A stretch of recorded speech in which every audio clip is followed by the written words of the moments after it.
Welcome to Jagannadh kitchen. నేను పెంకని వేడి చేస్తున్నానండి. బీట్రూట్ దోశ చూపిస్తున్నాను మీకు, రండి చూడండి. బీట్రూట్ దోశకు కావాల్సిన పదార్థాలు: చిన్న బీట్రూట్ ముక్క అండి. దీన్ని ఇప్పుడు మిక్సీ జార్లో వేసి మిక్సీ పట్టుకుందామండి. ముందుగా వాటికి కావాల్సిన పచ్చిమిర్చి అండి, కొత్తిమీర,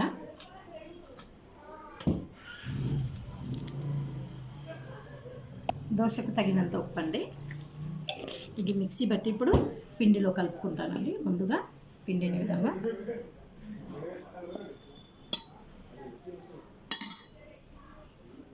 చూడండి. పిండిని విధంగా రుబ్బి పెట్టుకున్నాను కదా బీట్రూట్ని, ఇప్పుడు ఇందులోకి కలిపేసుకుంటున్నాను అండి.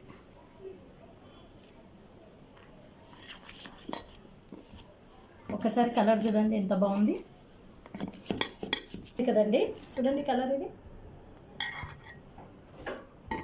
రండి కొద్దిగా నూనె పోసుకుందామండి.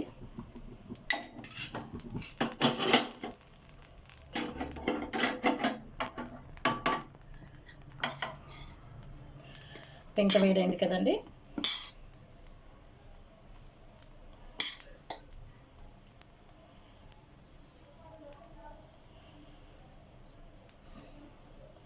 పలుచగా కాకుండా కొంచెం లావుగానే వేసుకుందామండి.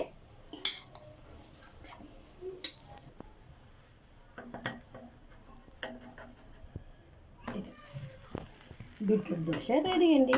ఇంకొకటి కూడా వేసుకుందామండి. అలాగే బీట్రూట్ దోశను తీసేసుకుంటున్నానండి. ఇప్పుడు ఇంకొకటి కూడా వేసుకుందామండి.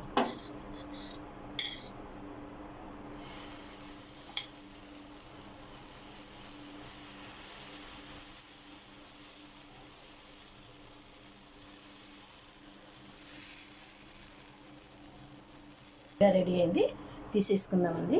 2 దోశలు రెడీ అండి.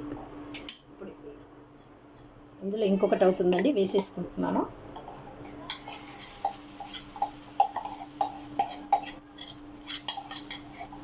బీట్రూట్ దోశ రెడీ అండి. చూడండి ఈ విధంగా కలర్ ఎంత బాగుందండి. చూడండి చూడండి. తులసాకు వేసి దేవునికి నైవేద్యంగా పెట్టుకుందామండి. ఎవరైతే మొదటిసారి నా వీడియో చూస్తున్నారో చూడండి, బీట్రూట్ దోశ రెడీ అండి. పిల్లలకు చేసి పెట్టండి, ఇష్టంగా తింటారు. ఒక చిన్న రిక్వెస్ట్ అండి, మొదటిసారి నా వీడియో చూస్తున్నట్టయితే లైక్ చేయండి, షేర్ చేయండి, సబ్స్క్రైబ్ చేయండి ప్లీజ్.